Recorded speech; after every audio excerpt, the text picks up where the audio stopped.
Recuerda que puedes escuchar este audio horas antes de su estreno y sin publicidad suscribiéndote en cesarvidal.tv.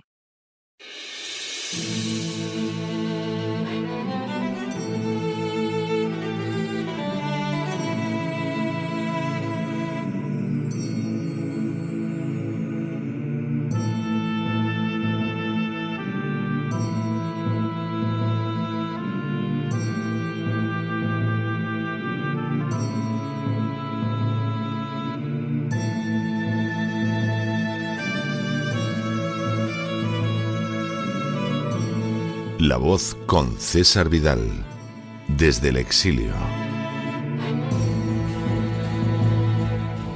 Muy buenos días, muy buenas tardes, muy buenas noches y sobre todo muy bienvenidos a esta nueva singladura de La Voz. Soy César Vidal, hoy es el martes 23 de septiembre de 2025 y me dirijo a los hispanoparlantes de ambos hemisferios, a los situados a uno y otro lado del Atlántico y del Pacífico y, como siempre, lo hago desde el exilio. Corría el año 457 a.C., el séptimo año del rey persa Artajerjes, cuando este monarca permitió a los judíos que habían sido deportados a Babilonia por Nabucodonosor regresar a su tierra para llevar a cabo la reconstrucción de Jerusalén y del templo sobre una base legal. Se daba así inicio al periodo conocido en la Biblia como la profecía de las 70 semanas, con la marcha de Esdras y de los judíos que lo acompañaban, llegando a Jerusalén el quinto mes del séptimo año, es decir, el 457 a.C. Lo que sucedió a continuación fue la reconstrucción de Israel, pero de manera bien reveladora no fue llevada a cabo por la mayoría de los judíos, sino que esa mayoría prefirió de forma marcadamente sensible permanecer en el exilio. Las razones al respecto fueron fundamentalmente económicas. Permanecer en los territorios de la antigua Babilonia, sometida ahora al imperio persa, brindaba más oportunidades de prosperar que trasladarse a Palestina. Semejante distribución de la población judía mundial iba a mantenerse durante todos los siglos siguientes. Ni siquiera cuando existió el reino bien extenso de Herodes el Grande, la mayoría de los judíos habitaba Palestina. A decir verdad, incluso en el siglo I después de Cristo, por cada judío que vivía en Palestina, había dos que lo hacían en la denominada diáspora. Tampoco el Estado de Israel ha logrado cambiar esa tendencia en la historia de los judíos iniciada hace más de 2500 años. En las últimas horas hemos tenido nuevas noticias sobre el abandono creciente del Estado de Israel por parte de su población judía. Sin ánimo de ser exhaustivos, los hechos son los siguientes. Primero, en 1896 fue publicado el libro de Theodor Herzl, Der Judenstaat, en el que defendía la creación de un Estado en el que vivieran los judíos de todo el mundo como entidad nacional. Nacía así el sionismo de manera formal, apenas precedido por escritos como la obra de Moses Hess, Roma y Jerusalén, de 1860, y la del médico judío ruso Leo Pinsker, Autoemancipación, de 1882. Segundo, de manera bien significativa, el sionismo surgió como un movimiento propio de judíos askenasíes del este de Europa, impregnado de la visión de la nación-estado que a la sazón predominaba en el continente europeo. Tercero, durante sus primeros años, el sionismo sopesó diversas opciones para establecer territorialmente a los judíos, incluidos lugares como Uganda o Argentina, aunque finalmente optara por el territorio de Palestina, a la sazón parte del Imperio turco. Cuarto, el sionismo despertó una limitadísima respuesta entre los judíos de la época. De hecho, las primeras migraciones hacia Palestina tuvieron que ser financiadas por el banquero judío Rothschild. Quinto, a pesar de la financiación de Rothschild, ciertamente generosa, a pesar del entusiasmo de aquellos primeros sionistas, a pesar del peligro que significaba la llegada de Hitler al poder en 1933, y a pesar incluso del pacto concluido entre nazis y sionistas para que aumentara la inmigración judía a Palestina, esta siguió siendo muy limitada. Sexto, así, en 1878, la población del territorio que convencionalmente recibe el nombre de Palestina y que incluía entonces el actual Israel y los denominados territorios ocupados era de un 96,8% de árabes, tanto cristianos como musulmanes, y de tan solo un 3,2% de judíos. Séptimo, en 1922, a pesar de la declaración Balfour, en la que el gobierno británico anunciaba al banquero Rothschild que vería con buenos ojos el establecimiento de un hogar nacional judío en Palestina, el porcentaje de árabes en esa parte del mundo era del 87,6% y el de judíos apenas llegaba al 11%.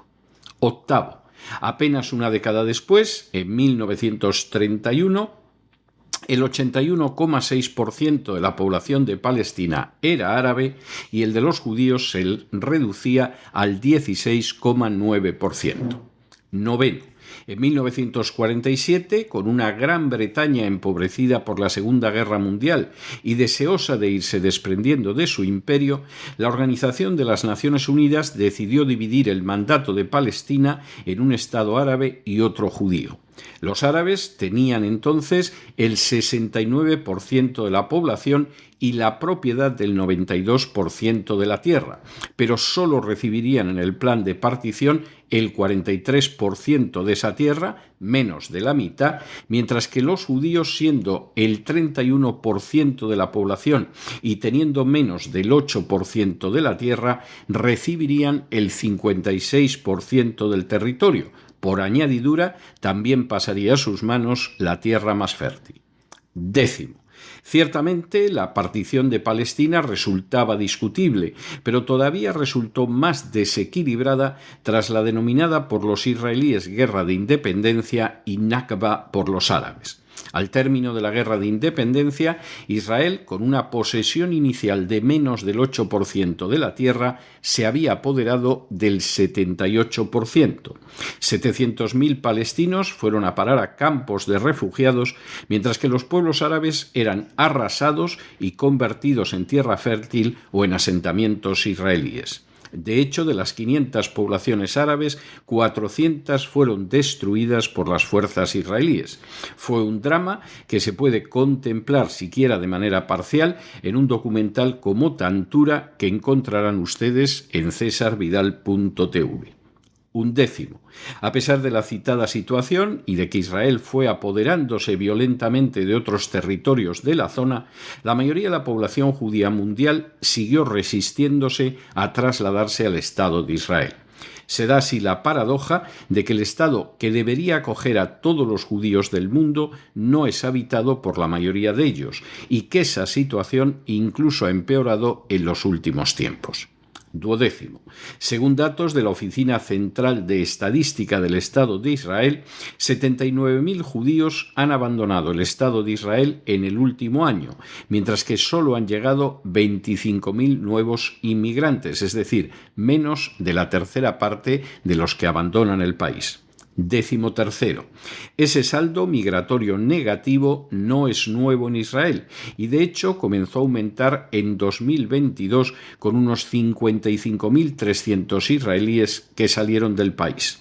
14. La cifra de 2022 significó entonces un récord que sin embargo se ha superado en 2023 y 2024. 15. La Oficina Central de Estadística de Israel verifica que las salidas superaron significativamente a las llegadas, continuando una tendencia que ha suscitado preocupación entre los responsables políticos y los demógrafos. 16. En 2022, el aumento de la salida de judíos del Estado de Israel se ha atribuido principalmente a la inestabilidad política, con 5 elecciones generales en 4 años, a la victoria de Benjamin Netanyahu y a la reforma constitucional que un Netanyahu deseoso de huir de la acción de la justicia comenzó a llevar a cabo en 2023 y que significaría el final de la independencia judicial en favor del Ejecutivo. 17. Las acciones de Netanyahu para controlar el poder judicial provocaron que cientos de miles de israelíes se manifestaran en su contra durante un año completo y que miles optaran por abandonar el país. 18. La situación, ya de por sí muy enrarecida, empeoró además con el ataque de Hamás del 7 de octubre y el inicio de una guerra que ya ha durado casi 2 años. 19. Un número considerable de los judíos que han abandonado Israel se han establecido en la cercana Chipre, donde ya existe una floreciente colonia judía, mientras que son muy numerosos los que han emigrado a los Estados Unidos. 20. Estos datos se agravan por el hecho de que, como ha señalado el Instituto de la Democracia de Israel, un porcentaje desproporcionadamente alto de quienes abandonan el país poseen títulos universitarios y trabajan en profesiones muy demandadas. En otras palabras, se está produciendo una fuga de cerebros verdadera y masiva. 21. Aunque el principal destino de los israelíes sigue siendo Estados Unidos, muchas comunidades judías europeas han experimentado también un importante impulso demográfico. De hecho, según el informe, algunas que se habían estado reduciendo durante décadas debido al envejecimiento de la población y a la baja tasa de natalidad están volviendo a crecer gracias a los israelíes que abandonan Israel. 22. El Instituto para la Investigación de Políticas Judías ha señalado que alrededor de 630.000 judíos nacidos en Israel o que habían vivido en el país durante un tiempo considerable residen ahora en otras partes del mundo. 23. También hay unas 330.000 personas nacidas en el extranjero de uno o ambos padres con nacionalidad israelí, a quienes el informe describe como conectadas con Israel. 24. La Oficina de Estadísticas de Israel señala que hay 10.148.000 habitantes en Israel. De ese total, aproximadamente 7.700.000 son judíos y otros grupos étnicos, lo que representa el 78,6% de la población, y aproximadamente 2.104.000 son árabes, lo que representa el 21,4%. Otros 260.900 residentes son extranjeros. 25.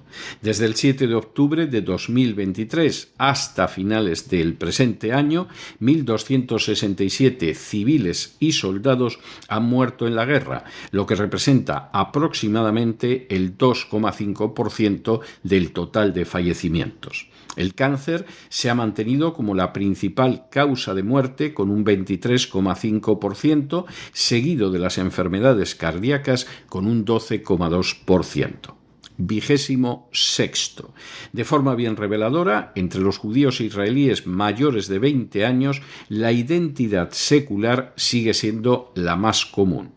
Un 42,7% de los judíos israelíes se describen como laicos. La proporción de quienes se identifican como tradicionales pero poco religiosos es de un 21,5%. 27.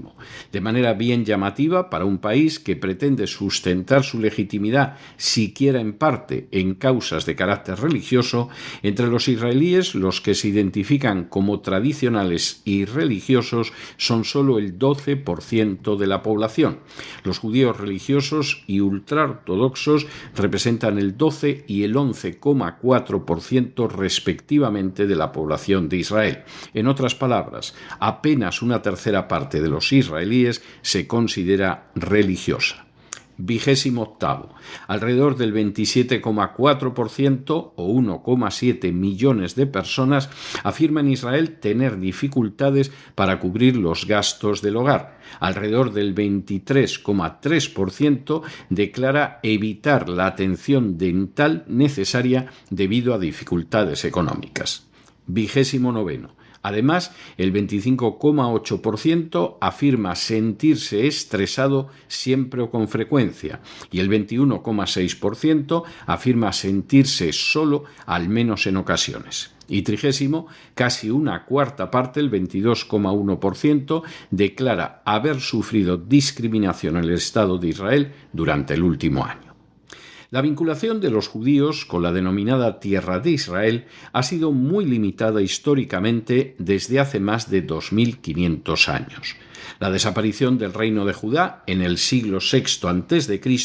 no fue seguida por el regreso masivo de los judíos a su tierra al desaparecer el imperio babilónico, sino por el hecho indiscutible históricamente de que la mayoría prefirió permanecer en una diáspora que le brindaba mejores oportunidades económicas. Ni siquiera el establecimiento de la dinastía de los Asmoneos en el siglo II a.C., ni la creación del reino de Herodes el Grande en el siglo I a.C. cambió esa situación. A decir verdad, en el siglo I de nuestra era, las 2/3 partes de los judíos residían en la diáspora. Esa situación se incrementó tras la destrucción de Jerusalén y del Templo en el año 70 después de Cristo y tras la guerra del proclamado Mesías Bar Kokhba a finales del siglo II. A lo largo de la Edad Media, de la Edad Moderna y de la Edad Contemporánea, el número de judíos residentes en Palestina fue insignificante demográficamente hablando, mientras que la inmensa mayoría de su población vivía en la diáspora en Europa, Asia, África, América y Oceanía, circunscribiendo el sueño de regreso a Sion a la espera de un Mesías que inauguraría el reino futuro. Semejante situación solo experimentó un cambio a finales del siglo XIX, cuando un grupo muy minoritario de judíos askenazíes concibió la idea de crear un Estado judío a semejanza de los que las naciones estaban estableciendo en aquella época marcada por los nacionalismos. A pesar del respaldo de la banca Rothschild y de la mala situación de los judíos en algunas zonas del este de Europa, fueron muy pocos los que emigraron a una Palestina bajo dominio turco entonces y bajo mandato británico después. De hecho, en 1947, cuando la ONU decidió llevar a cabo la partición de Palestina en un Estado árabe y otro judío, los judíos, tras décadas de inmigración, eran solo el 31% de la población y contaban con menos del 8% de la tierra. Las sucesivas guerras siguieron aumentando el dominio de los judíos sobre el territorio y la población judía aumentó como consecuencia de los nacidos en el Estado de Israel y de los nuevos inmigrantes. Con todo, y a pesar de una vinculación sentimental más o menos profunda, la mayoría de los judíos del mundo ha seguido decidiendo no vivir en el Estado de Israel. De hecho, tan solo en Norteamérica viven más judíos que en el Estado de Israel, según un informe de este verano del Pew Research Center.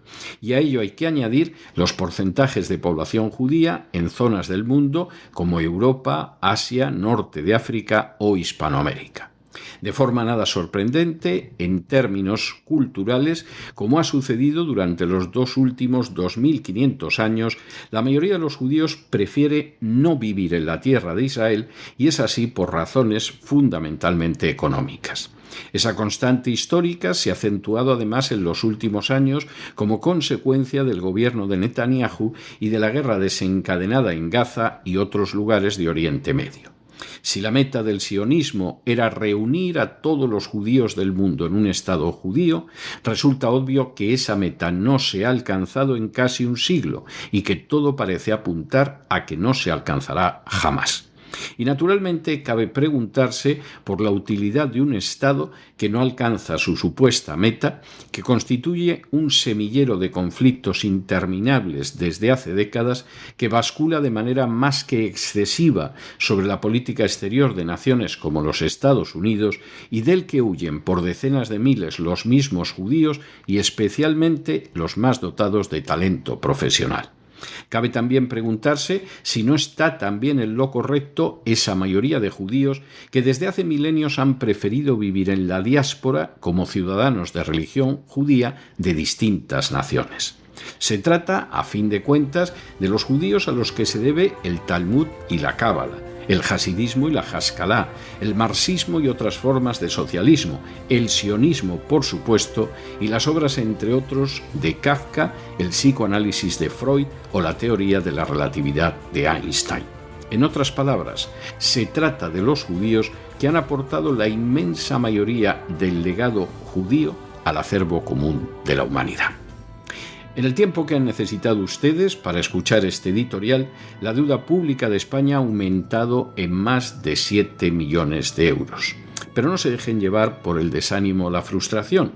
Y es que a pesar de que los poderosos muchas veces parecen gigantes, es solo porque se les contempla de rodillas y ya va siendo hora de ponerse en pie. Muy buenos días, muy buenas tardes, muy buenas noches.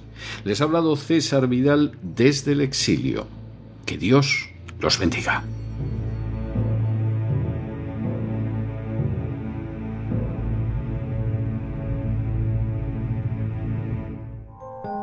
Sección patrocinada mediante crowdfunding con el siguiente mensaje: Nuestro Señor Jesucristo, el único Dios verdadero, es misericordioso y nuestro Salvador.